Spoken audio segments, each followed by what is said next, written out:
Hi everyone. Good to see you again. Sorry about the nerves. I've been doing my best to gather information whilst not being killed, enslaved, or other things by the group we're talking about today. They live in a city nestled within the webway and safe from the rest of the galaxy, from which they strike into real space. Okay, calm down, Michael. Let's do this.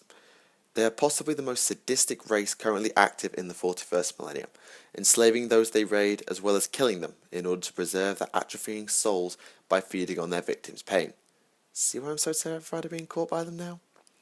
They are also the race almost solely responsible for the creation of the Chaos God Slanesh, for they were the group engaging in the worst acts leading up to the fall from their dark city of Commorragh.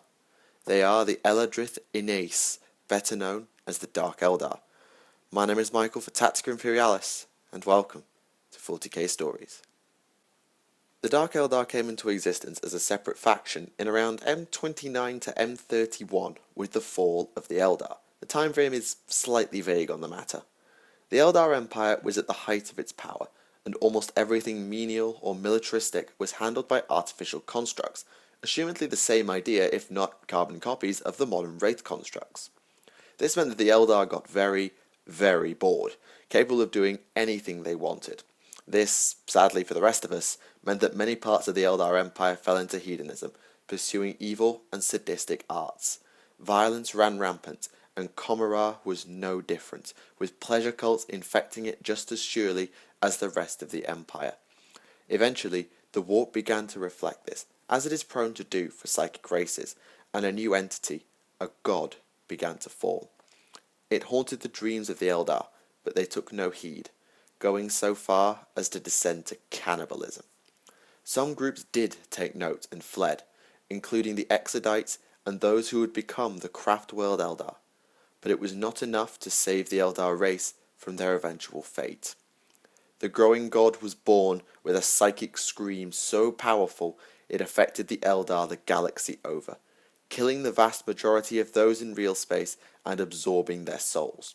However, those hidden in Commorragh within the webway were saved that annihilation, for the entity known now as She Who Thirsts could not even touch them.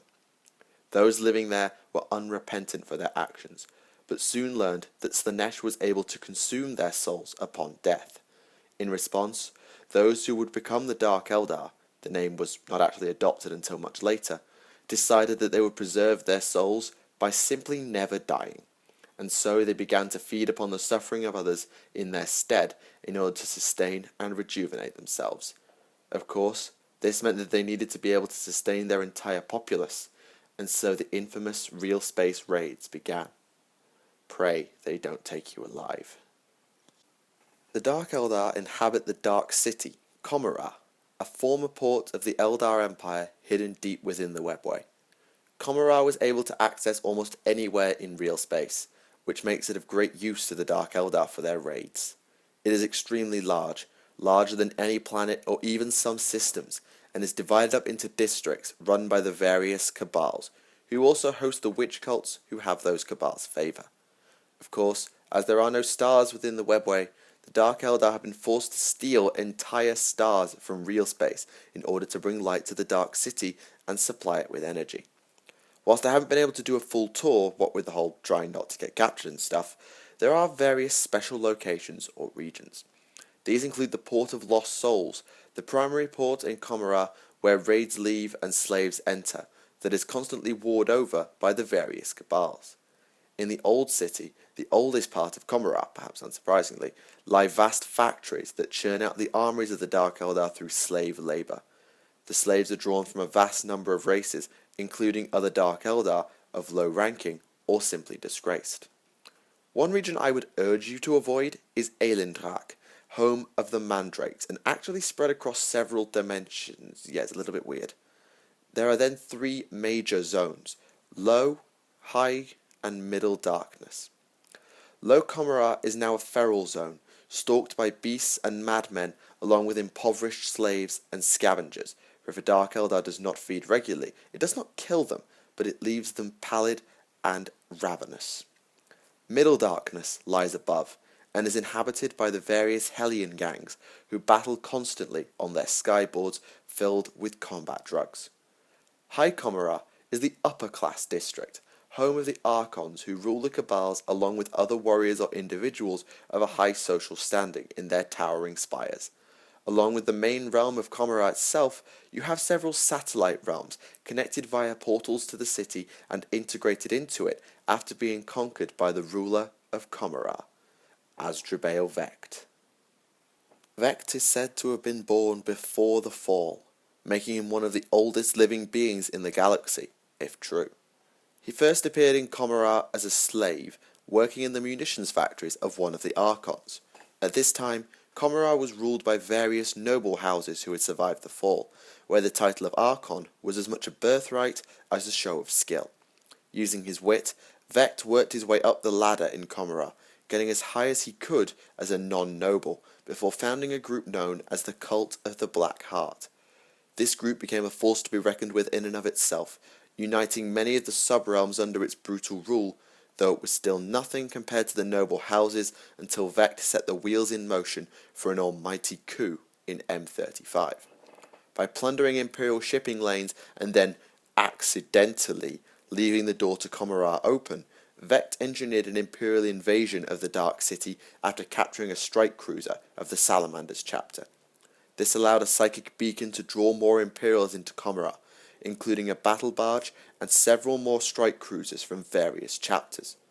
In the resulting carnage, the three leading Archons Zelian, Iliathin, and Krelak were all killed, either by Vecht's allies in the witch cult of Strife, by the Imperials, by other Dark Eldar loyal to Vecht, or by collapsed buildings from the Imperial afterburners as they left. The only group strong enough to fill the power vacuum was the renamed Cabal of the Black Heart, who seized control of Commorragh and has not let go since. The remaining nobles begrudgingly reformed into their own Cabals, but never forgot what Vecht did to them. Alongside the Cabals, who work as independent organisations filled with duplicity, where skill is the sole determiner for power, exist three other major players in Commorragh society. The first is the witch cults, who fulfill a key role in the Dark City. To ensure Commorragh does not descend into anarchy, beyond usual and tolerable levels anyway, where the entire Dark Eldar race would turn on itself in need of blood or soul stuff to stave off Slaanesh, the witch cults stage extravagant and lethal shows in their colosseums and arenas. Each cult has its own arena and style, but repetition is avoided as to do so risks boredom instead of rapture. Each event is potentially lethal to the predominantly female witches or Hecatari, so only the greatest warriors are able to survive the training or performances for long. Many cults also enjoy the favour of a Cabal, and so will offer their services should a real space raid be in the offing, at a price, of course.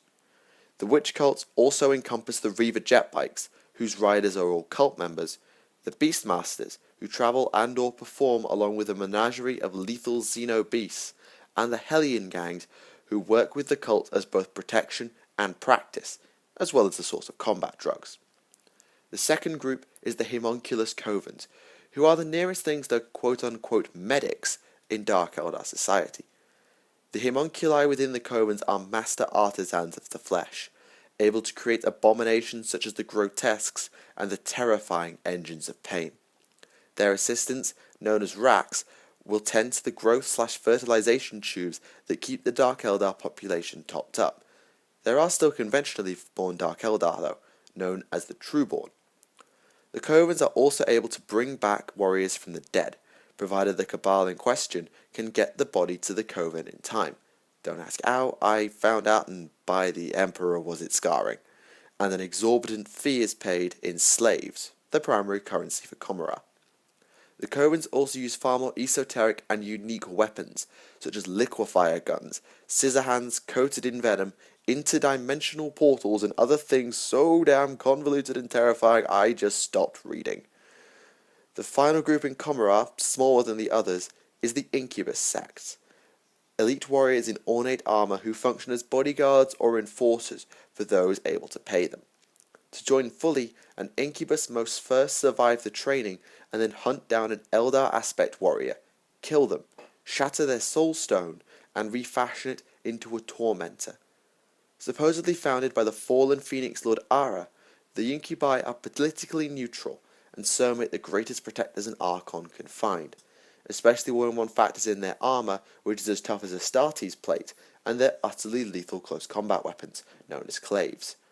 While none of the group hold enough influence to challenge the dominance of the Dark City, all know that the Cabals who rule have a dire need of the witches, the Homunculi, and the Incubi. So that's the tale of the Dark Eldar's birth, the rise of Vect, and the other organisations in Commorragh, all detailed as far as I was able to get, because, trying to stay alive and all that. But who are the other major players in Dark Eldar society? The first of them is the Archon of the Cabal of the Poisoned Tongue, Lady Aurelia Malice. The lady always had a razor-sharp intellect, which saw her rise to become both consort to Vect and then a very close member of his inner circle. However, she became a distraction for Vect, who eventually banished her from court. Malice and her followers then left in a rage and travelled the webway until they came across a strange being. It killed or banished all save Malice, and challenged her to a duel of wits where the heart of the loser was the prize. Somehow, don't ask me how, Malice triumphed, and the being dissipated, leaving behind its crystal heart and a semi-sentient blade. Malice then cut out her own heart using the blade and implanted the crystal one. Again, do not ask me how, assumedly the animate nature of the blade kept her alive, before returning to Commorragh with revenge on her mind. She then assembled the Cabal of the Poisoned Tongue, one of the most deceptive of Cabals and also one of the most powerful. The crystal heart gives Malice immunity to psychic powers, and it, combined with her incredible mind, allows her to stay one step ahead of her opponents. Some even say that when she is alone in her quarters, two voices can be heard, even though one life form registers. It is also suspected that the being who met Malice was in fact Commorragh, the laughing god of the Eldar, and that the meeting was engineered by Harlequins of the Veiled Path. In more recent times, the Poisoned Tongue has been at war with the Black Heart over Cain's Gate, a warp gate in the depths of Commorragh that has begun to fracture. Malice believes that Vect intends to open it, though in fact Vect wishes to keep it closed just as the lady does. So as it turns out, two of the mightiest Cabals are fighting each other despite having the same goal. Oops. The witch cult of Strife is the most powerful of the witch cults in Commorragh, ruling through skill as opposed to strength and through their elegant performances in the arena. Part of this is due to their leader, the Belladonna of Commorragh, Lilith Hesperax. Lilith and the Cult of Strife were used by Vect as part of his scheme to seize power in the Dark City, killing one of the major Archons during the Imperial invasion by a perfect decapitation. Since then, the alliance between Lilith and Vect has been stronger than perhaps any other alliance forged between Dark Eldar factions, having held for 6,000 years and still as strong as ever, though the reason for the alliance may be respect or fear. We aren't quite sure. Lilith herself is the pinnacle of the gladiators in Commorragh, capable of fighting 10 to 1 and walking away without a scratch. While she is a master of all weapons available to the witch cults, she favours simple knives or the spear-like impaler. Her hair can also function similarly to the shard net, as it is woven with barbs and hooks to rend and snare her helpless opponents. Every night, she draws six-figure crowds to her performances, and has killed warriors of every race in the arena, be they human, orc, or even disgraced Archons, with sublime skill and contemptuous ease. This is why Lilith is rarely seen outside of the Dark City, for her value in Commorragh is so high. If she and the Cult of Strife do go to war, however, it is far more likely for the Dark Eldar to raid as well. Without the Belladonna, they may well get bored, which is as good a reason as any for a killing spree. In fact, it's one of the better ones. Sadly, we do not know much of where Lilith's origins lie, nor do we know much more on the Cult of Strife. But there is another major player to discuss, representing the third major faction in Commorragh, Irian Rakath, Master Homunculus. Irian Rakath is as old as, if not older than Asdrabael Vect, having witnessed the fall of the Eldar. Unlike the Lord of the Dark City, the Master Homunculus has not survived since that day, having been killed repeatedly. However, Rakath has mastered the art of regeneration, and so upon his death he is simply regrown from his remains. In fact, he has come to appreciate and savour death in the same way that some more sane among us may enjoy a fine wine. Unfortunately, something appears to have gone awry in recent times, and so Rakarth now appears to be deteriorating both physically and mentally. He has a compound spine, multiple pairs of arms, and wears a leering face over his own.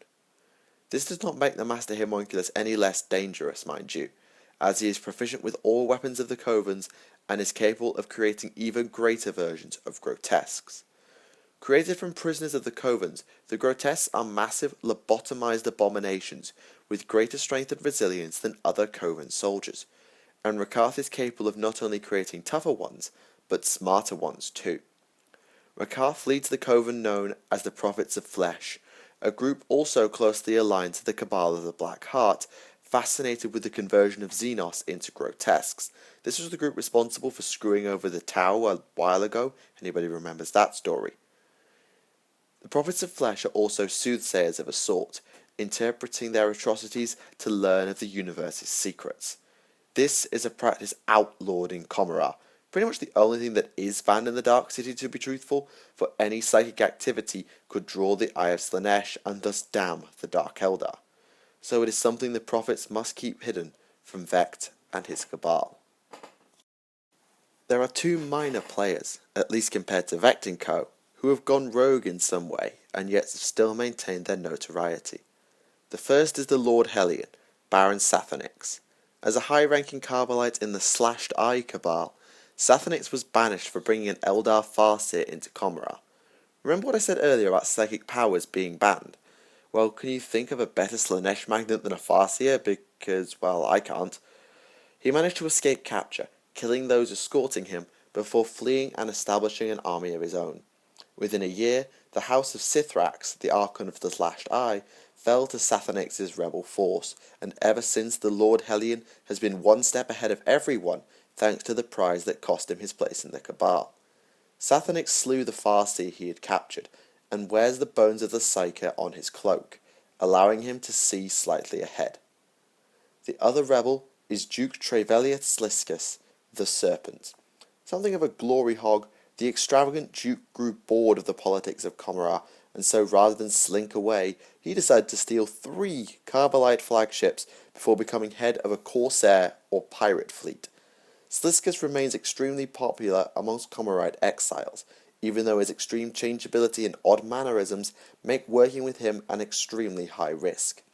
Take, for example, the human colony that was butchered for mispronouncing his name, or the large number of ships he has sacrificed to ensure a stylish kill on a foe. He also outwitted Lucas the Trickster of the Space Wolves, supposedly the only individual to actually do so. Do not play games with Trevelyan Sliskus. And that's it, just about everything I could gather on the Dark Eldar, their origins, and their leaders. I know there are some other minor players such as Commorragh the Decapitator of the Mandrakes, Drazhar of the Incubi, and maybe even more that I haven't found lost in the web of Commorragh intrigue. But I hope you enjoyed the video nonetheless, and that my research was enough for you. Now, I need a way out of Commorragh. Oh, Life Prospero, give me something here, Webway, come on. Hang on, what's that? Well, I don't know what it is, but it can't be any worse than here, so, let's go. That wasn't a Webway portal, was it? Judging by the architecture, that was a dolmen gate. It was like a tomb world. Still, thankfully, asleep, because I really would not want to be in here when it woke up. Fascinating. Problem is, we're now stuck the wrong side of the Canoptech Guardians if we want to get out of here. So I think when I'm not looking for an exit, I'll be cataloguing everything I know of the Necrons and the Catan. Maybe I'll find some more during my exploring. You guys just sit tight and don't touch anything for terror's sake, please.